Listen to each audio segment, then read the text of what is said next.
Iris Șerban este unul dintre tinerii specialiști ai Muzeului Național al Țăranului Român. Îndrăgostită de antropologie încă din anii de facultate, Iris se autodescrie ca un freelancer care se întâmplă să aibă și un job constant la mețere. Pe lângă activitatea de la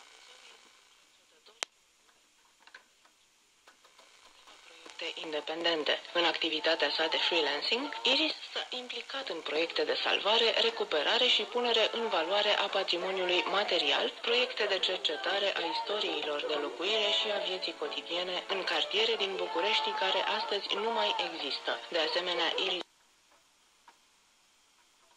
cum a început totul? Primul meu contact cu antropologia a fost cândva în anul 2 de facultate, când eram studentă la sociologie și urmam acest curs de introducere în antropologie, care era cumva cu totul neconvențional, cu totul diferit față de ceea ce făcusem până atunci.